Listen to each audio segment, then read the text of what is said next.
And you yourself have written a lot for young adult audiences, which is typically high school to new adult. When writing for a middle grade audience in mind, specifically with Blood in the Water, did you feel that the darker tone was somewhat hindered by the intended audience, or did you feel that you were more able to express what the younger characters were going through without those limitations? It's more of a yes or no, a yes and no, in a sense that I didn't want to baby this book. There's not many thrillers in the world. That's one thing. There's not many like middle grade thrillers, I should say. There's not many of those.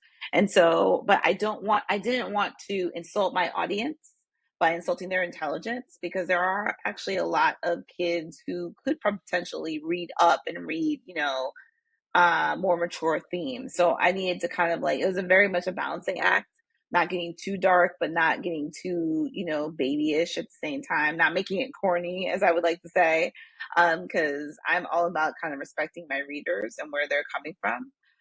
And I think for me, this definitely was a change in the sense of in young adults, oftentimes, young adults and teens, they're learning about themselves versus middle grade. I feel like kids are really learning about the world. They're learning about adults. They're learning about, not everyone is as perfect as they seem. And, that could still be very eye opening in a lot of ways.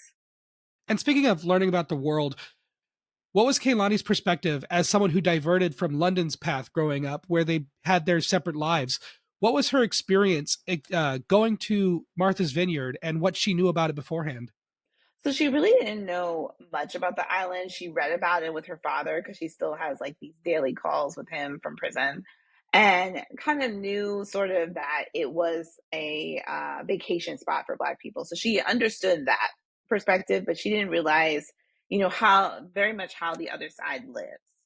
And it was very eye opening for her. But it was also, she was fascinated by the history of the island. Because, like I said, this has been one of those locations since the 1800s. So there's a lot of history, a lot of historical Black excellence, a lot of, there's even a heritage tour that talks about some of the, people from the Renaissance and where they stayed. And so she was able to really experience the island as a tourist.